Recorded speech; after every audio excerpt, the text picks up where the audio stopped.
que ahora vive en mí. Oh, no. Lo importante es ver que estamos juntos.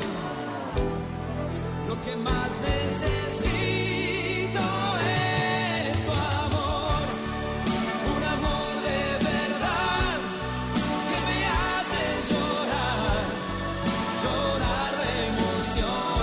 Mi buen amor, que no sabe mentir, no sabe medir. En aquel momento, ¿qué es lo que les hace a ustedes quedarse en la transmisión? ¿El peligro de un golpe de Estado? La situación era muy confusa. Acordate vos que se había atrincherado un teniente coronel Barreiro en Córdoba para no ir a la justicia. Eso fue en la mañana del jueves, si mal no recuerdo, y después salta Aldo Rico en Campo de Mayo, y vos tenías a militares armados, encima con toda esta cosa que se pintaban la cara, que era una novedad, atrincherados en Campo de Mayo. Entonces, la idea era que no se sabía hasta dónde llevaba esto. No estaban dispuestos a hacer posiciones. El ejército todavía, como vos decías antes, tenía poder y tenía mucho para defender, que era que no le mandaran sus cuadros. Sí, y no se sabía en qué momento se podía dar vuelta a la propia cúpula del ejército. Obvio, obvio. Entonces nosotros fuimos al canal y como que nos atrincheramos. Había mucho una mística muy fuerte entre los periodistas de que había que defender la democracia y consolidarla y toda esa historia. Entonces nosotros nos sentíamos que por un lado estábamos con nuestra tarea profesional, pero que también había algo que excedía eso, que era cuidar la democracia. Estábamos en el 87, imagínate, unos pocos años de vida democrática. Bueno, nos fuimos convocando ahí, nos fuimos quedando ahí. En un momento hubo el dilema en la madrugada de si se volvía a abrir o no la transmisión. Y sonaban mucho los teléfonos de línea, no había celulares, y nos decían, aunque no tengan nada para decir, nada para contar, quédense ahí, quédense con la luz prendida, no apaguen la luz, ¿viste? No apaguen la pantalla, que dé la sensación de que estamos todos. Por eso la transmisión de ATC se convirtió como en una transmisión emblemática, porque era como... Pero no había tanta tecnología de móviles, no había... ¿Con qué llenaban? No, móviles había, lo que pasa que mover los móviles era dramático, había un móvil que estaba en Campo de Mayo, otro móvil que estaba allá, y después venía mucha gente que pasaba por el piso. Cuando empezó a calentarse mucho la cosa y no ceder ellos, te diría del viernes al sábado. El sábado el canal era una cantidad de gente de todos los sectores de la cultura, los intelectuales, los políticos, de todos los partidos políticos, que venían y pasaban a decir, nosotros firme al lado del presidente, firme al lado del presidente, no le van a doblar el brazo, no vamos a permitir que pasen. Hubo un momento muy... Igual ya Alfonsín tenía algo de debilidad, no era el Alfonsín del 85, que era las elecciones estaba hackeado. Estaba hackeado porque se había empezado a desatar la inflación, había un grado de malestar en la población. Todas las cosas que quiso hacer le significaron siempre una lucha feroz y alguna pérdida finalmente de poder, pero eso era muy fuerte, porque era, viste, los militares con armas, atrincherados, no dispuestos a ceder, con unos 5 puntos de reivindicaciones que incluían también los medios de comunicación y el discurso de los medios. Sí. Yo ahora no tengo a mano los 5 puntos, pero están escritos lo que se le pedía, entre lo cual estaba que dejaran de joder los medios con la lucha de los militares y esto y lo otro, reivindicación de lo que habían actuado. Eso era posible porque los canales eran estatales. Entonces sí, ya el 9 había vuelto Romay, pero... Sí, no me acuerdo, pero eran todos estatales. Hubo un momento... Se reclamaba como que se le reclamaba al Estado que manejara los medios de comunicación. Hubo un momento muy dramático que creo que fue la noche del viernes al sábado, del sábado al domingo. Está escrito, no lo tengo en este momento, pero está escrito porque alguna vez yo repasé mis memorias de lo que yo me acordaba con el libro de Alfonsín y el libro de Jauna Arena, y este episodio que voy a contar está escrito. En un determinado momento a la noche salen de Campo de Mayo 4, 5, 6 autos con militares y con armas. Entonces se encienden la alarma en Casa de Gobierno y llaman desde ahí a Canal 7, ATC. Y dicen, salieron unos comandos armados de Campo de Mayo, no sabemos a dónde van. Pueden venir a Casa de Gobierno o a copar el canal. Y yo recuerdo que en ese momento entró gente que estaba haciendo la seguridad del canal y nos dijo, de la gente de adentro, ¿no? Afuera creo que estaba Gendarmería. Les vamos a mostrar, nosotros estamos en el estudio 6, es el penúltimo estudio, después hay un estudio de audio y después están las vías del ferrocarril. Entonces les vamos a mostrar un pasadizo que hay en un intersticio por el que se puede pasar caminando en el interior de los estudios para salir a una puerta que da a las vías del ferrocarril. Si Sí, llegan a entrar, por las vías. rajen. No. Sí, si llegan a entrar, huyan. Esta era la consigna. Los que Era todo estábamos... tan disparatado, imagínatelo Sí. hoy. Es Entonces imposible pensarlo. Nosotros nos empezamos a mirar entre nosotros y el estacionamiento del canal, de los móviles, antes los móviles en unos camiones enormes, Claro, en ¿te camiones, acordás? Esos literalmente. camiones, literalmente, los camiones de exteriores, tenía un portón enorme que estaba trabado abierto, o sea que tenían el camino franqueado. Si venían con un tanque, entraban y estacionaban, era una cosa tremenda. Bueno, nada de eso pasó. No, nunca se supo bien dónde fue esa gente, la verdad que creo que nunca se esclareció ese episodio. Nosotros seguimos transmitiendo, se siguió transmitiendo. Y ahí viene la anécdota de las amenazas, que es más bien una anécdota personal, simpática, pero que te pinta la situación de aquellos años. Ya el sábado a la tarde, yo dije en un momento, yo me voy a mi casa un ratito, a dormir en una cama un ratito, a bañarme. Yo tenía un camarín ahí con duchas, con todo, pero bueno, ya está. Salí hacia mi casa, yo vivía sola, tenía un teléfono de línea y el teléfono de línea estaba con el cable clavado a la pared, no se podía desenchufar, no sé, el teléfono estaba como que no lo podías desenchufar. No existían todavía los contestadores automáticos. Yo no tenía contestador automático. Lo que te puedo decir es que llegué a mi casa al mismo momento que puse pie en mi departamento, que quedaba a unas pocas cuadras del canal, empezó a sonar el teléfono con amenazas. Y entonces agarré y dije, no, me vuelvo al canal. No voy a seguir acá a dormir Me fui, levanté unas pocas cosas y recuerdo que llevé un abrigo largo. Y cuando llegué al canal, seguía la transmisión. Y seguía pasando gente que iba a ofrecer su aguante. La gente pasaba a hacer el aguante, te insisto, políticos, legisladores, gente de la cultura, actores. Campolongo se pegó un cabezazo, yo iba en el mismo camino, entonces en un momento le dije, mira Carlos, yo me voy a retirar a dormir un rato. Y había una escenografía con un gran sofá y dije, y no me podía ir ni al camarín a dormir, porque pensaba que no iba a poder conciliar el sueño. Y me quedé ahí, tenía el abrigo largo y dije, o tapo pies o tapo cabeza, porque seguía la rueda de gente pasando. Así que me tapé la cabeza y me quedé durmiendo ahí y amanecí el domingo a las 7 de la mañana en un campamento gitano, pues estaban todos tirados durmiendo, los cámaras, los sonidistas, el que tenía alguna oficina se había ido a su oficina, pero estábamos todos ahí. Y así llegó el domingo. ¿Cómo te cayó el Felices Pascua? Terrible, La casa está en orden. terrible. Y hoy podemos todos dar gracias a Dios. La casa está en orden y no hay sangre en la Argentina. Al principio uno no sabía lo que había pasado bien. En ese momento fue como una sensación de descomprimir tensión, pero en los días posteriores fueron muy tristes y ahí empezó una suerte de derrumbe de la mística. No porque uno no hubiera comprendido lo que hizo Alfonsín. Yo entendí que él no se quería cargar unos cuantos muertos, te digo la verdad. Creo que hubiera habido muertos si no hubieran. Pero bueno, fue el principio del fin del gobierno de Alfonsín, la Semana Santa del 87, porque ahí eso combinado... Porque vuelve a la propuesta original de la plataforma electoral y dice, bueno, nosotros siempre hablamos de los 3 niveles de responsabilidad. Sí, bueno. Y liberamos a los que cumplieron órdenes, pero esto suponía al que torturaba, al de picana en mano, eso dejó en libertad a Astiz, a Costa. Punto final y obediencia de vida. Y bueno, y todos los que habíamos puesto mucha ilusión en que realmente en etapas, fue la amnistía, ¿no?, para los torturadores, de picana en mano, digamos. Sí, obediencia de vida y punto final. Hasta acá llegamos y fue el límite que se puso. De todas maneras, yo reivindico mucho lo que se hizo antes, creo que fue importante. Después del juicio a la Junta ya no podía venir otra dictadura, no había manera, porque la verdad que se supo, a pesar de que no se difundió en vivo, no se difundieron los tramos esos, todo se supo, todo se publicó y todo se conoció. Y después se fue sabiendo más, pero fueron meses tristes. Yo después del juicio a las juntas había ido con Estracera a un viaje que él lo invitaron a Italia, yo fui como un poco su asesora de prensa. Me invitaron, los que lo invitaron, a acompañarlo, a sostenerle la relación con todos los manejarle un poquito la relación con todos los periodistas que lo iban a entrevistar y todo lo demás.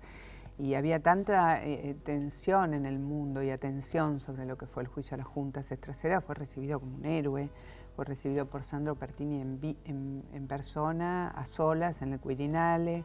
Era una cosa muy fuerte y muy vibrante. Y después también estuve en varios debates que hubo en Europa en los años posteriores, después de la Semana Santa del 87, pero ya a todos nos había ganado la angustia de una manera espantosa. Espantosa. A mí por lo menos se me gatillaban escenas muy oscuras, qué sé yo, no podía ver una película. Me acuerdo que una vez estaba en un hotel en ese viaje viendo, y pasaban Missing en la tele, la película, y me agarró un ataque de angustia que lo tuve que apagar el televisor, me parecía que habíamos vuelto para atrás. Y después, bueno, vinieron... Sin embargo, la transmisión de Semana Santa a vos te costó profesionalmente, ¿no? Porque cuando viene el menemismo, te costó porque te identificaban con el alfonsinismo. Sí, más que la Semana Santa del 87, yo no sé, a ver, a mí me costaron dos cosas fuertes de esos años. Permanecer en ATC hasta el final, probablemente yo debería haberme ido antes, previo a las elecciones, donde la cosa empezó, el manejo de la información se empezó a volver un poco más denso y donde uno ya se sentía un poco a disgusto. Pero creo que más que eso empezó la cobertura de los temas relacionados con la lucha de los militares. Eso era como imperdonable. He vivido situaciones en la calle, ¿viste? Cosas, amenazas, cosas feas, que se parara alguien al lado y me dijera algo, si pensaras como yo, que se te arremara gente por la calle, seguimientos. En ese momento las tareas de inteligencia se hacían con métodos muy precarios, pero muy horribles, muy siniestros, de que a cada lugar que yo llegara, posterior a la cobertura juicio a las juntas, lugares donde yo iba con regularidad, no sé, el lugar de la casa donde te vestís o cosas, mandaran cartas intimidatorias, cosas escritas con lenguaje muy perverso. La sensación de que estaba siendo observado y seguido. Eso se llevó mucho en esos años. No había ahora hay métodos más sofisticados seguramente, ¿no? Pero además aquello era como muy presente, estaban ahí. Y después me acuerdo otra anécdota que tan ahí estaban, que te voy a contar una anécdota que a veces digo, yo después viví un tiempo en un pequeño departamento en Austria y Las Heras. Y yo vivía sola en aquellos años. Y era bastante descuidada a veces, porque no temían nada por mí. Y un día dormí con la llave del lado de afuera. Y viene el encargado del edificio y me dice que por favor que no haga esas cosas, que no está bien. Eso sí, no había inseguridad como ahora. Qué sé yo, no sé, yo no soy muy temerosa en general de mi seguridad. Y digo, ¿pero por qué? ¿Qué problema hay? Bueno, está bien, me dejé la llave afuera y me dice, ¿vos sabés quién vive en el departamento de adelante? Digo, no, ¿quién vive en el departamento de adelante? Ese que están juzgando. Digo, ¿quién que están juzgando? ¿A quién están juzgando que viva acá? Era un edificio de departamentos pequeños, ¿no? Dice, mira, acá enfrente, al lado en el A está fulano de tal, que es íntimo amigo de ese que está enyesado. Era Astiz. No. Sí. Me lo hubiera encontrado en el ascensor, creo que hubiera pegado. Claro. Que había venido a pasar esa etapa ahí en ese departamento contiguo al mío. Quiero decirte, estaban ahí, eran tus vecinos, estaban en el alrededor, qué sé yo. Bueno, ese era el clima de esos años. No sé, fueron muy vibrantes de vivir de todas maneras, uno aprendió muchas cosas, fueron muy intensos, uno sentía que estaba aportando al conocimiento de cosas que efectivamente habían pasado y que o no se habían sabido bien o no se habían conocido en sus detalles, los detalles eran espeluznantes, que había que empezar a entender y comprender eso y poder vivir con eso, y por eso fueron de mucha desilusión cuando vino Obediencia de Vida, Punto Final y todo lo demás. Pero bueno, es lo que había. Yo creo que Alfonsín no se quiso cargar con muertos, los hubiera habido. Después vino lo de la tablada, o sea, fueron años donde no faltó nada, porque estuvo Semana Santa del 87, Montecaseros, Villa Martelli. Después en el 89 todo se acelera. Yo este verano justamente, yo recordaba los cortes de luz de la época de Alfonsín. ¿Viste? Ahora que vinieron la época de corte de luz. Yo me acordaba que el verano del 89 es el verano de los cortes de luz. Claro. Acordate que fue el verano que la televisión transmitía pocas horas, Bueno, y ahí Y es fue el lo de la verano de la tablada. tablada. Es el verano de la tablada. Fue, si no me equivoco, 23 de enero 23 de enero del 89. Las transmisiones estaban reducidas, los canales, no recuerdo exactamente, pero la transmisión estaba reducida en horas. O sea, ponerle que empezaba a las 11 de la mañana la transmisión y terminaba a 11 de la noche, una cosa así. Y me acuerdo que era el verano, yo estaba conduciendo Noticiero Nacional con Campolongo, estaba en mi casa tomando una clase de inglés, cuando me llama mi mamá desde Rosario, pues yo tenía todo apagado, la radio, la televisión, y me dice, algo está pasando, hija, ¿qué está pasando? ¿Qué está pasando? Y ahí Porque corro. en principio la tablada parecía un nuevo motín cara pintada. Claro, tal cual. Entonces, nada, interrumpo la clase, también. Lo primero que encuentro, No había me lo celular, pongo, no había celular, nada, me pongo un jean, agarro el teléfono, ¿qué está pasando? No sabemos, venite. Yo vivía a pocas cuadras del canal también, siempre viví muy cerca en esa etapa del canal. Y cuando llego, se viene la hora de abrir la transmisión, abrimos transmisión, creo que empezó antes, a pesar del corte, y yo era prácticamente la única conductora con experiencia de piso porque había muchos de vacaciones. Campolongo estaba en la costa de vacaciones y entonces voy al piso y nada, y empiezan a transmitir, creo que en vivo, desde un camión, desde allá. Fue la cobertura más riesgosa para hacer en exteriores, porque los móviles de transmisión quedaron de frente al cuartel de la tablada, pero atrás había francotiradores. Se decía que había francotiradores haciendo Y al principio se pensó que eran los Carapintada, porque el movimiento Todos por la Patria, el MTP, que después se supo fue el que copó el cuartel, había denunciado en una conferencia de prensa pocos días antes un intento golpista en nombre de los Carapintadas y habían difundido una lista de 200 personas que en el momento que se produjera el nuevo amotinamiento, golpe o lo que fuera, iban a salir a matar objetivos puntuales, entre los que estábamos los mismos que veníamos en las listas anteriores de la Semana Santa y del juicio a la Junta. Un grupo variopinto de gente que yo creo que lo que tenían esas listas era generar una sensación de conmoción, claro. ¿Viste? Porque la verdad es que cuando arrancó el día, todos creían que eran Carapintadas. Yo en aquel momento trabajaba en El Porteño y teníamos la tapa lista por los cortes de luz, ¿no? Era una revista mensual, cerraba a fin de mes, teníamos la prueba de tapa de los cortes de luz. Y cuando fue lo de la tabla, dijimos, no, vamos, ¿qué pasa? Y claro, en el mundo de lo que era la izquierda en aquel momento, eran los propios familiares del MTP que nos empezaban a llamar. Nosotros también estábamos con que era un golpe Carapintada. De hecho, pasa todo el día. Nosotros habíamos mandado gente, estaban ahí sacando fotos, viendo, y todos pensamos que era un golpe Carapintada, hasta que nos empiezan a llamar a la redacción del Porteño y nos decían, mi hijo está ahí adentro. Dice, pero si tu hijo del MTP, ¿qué hacía ahí adentro? No sé, fueron para allá. Y empezaron a llamar. Y ahí, gracias a eso, nosotros, claro, no teníamos dónde contarlo, pero empezamos a averiguar qué era lo que había pasado. Y fue así que descubrimos que el MTP, que acordate que era un movimiento amplio, democrático, cero guerrilla, qué sé yo, con la bajada de Gorriarán se reconvierte a la teoría de la guerrilla y atacan la tablada como si fueran la patrulla perdida de la revolución. Fue un episodio absolutamente loco.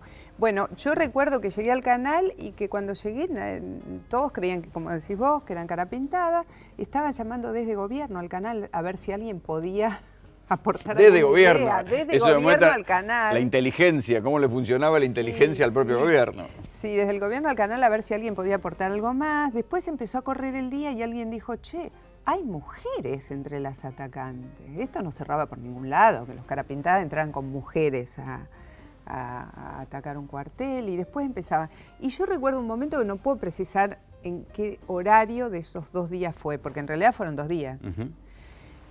Hasta que entran las tanquetas y arrasan. Claro, yo estaba sola en el estudio y alguien viene y me dice, anda que el gerente quiere hablar con vos. El gerente de noticias era, si mal no recuerdo, Julio Fernández Cortés, que era un hombre del radicalismo, militante del radicalismo que había estado allí. Una muy buena persona, Julio, lo recuerdo con mucho cariño. Un militante muy comprometido con todos estos temas, ¿no? Y lo encontré llorando en el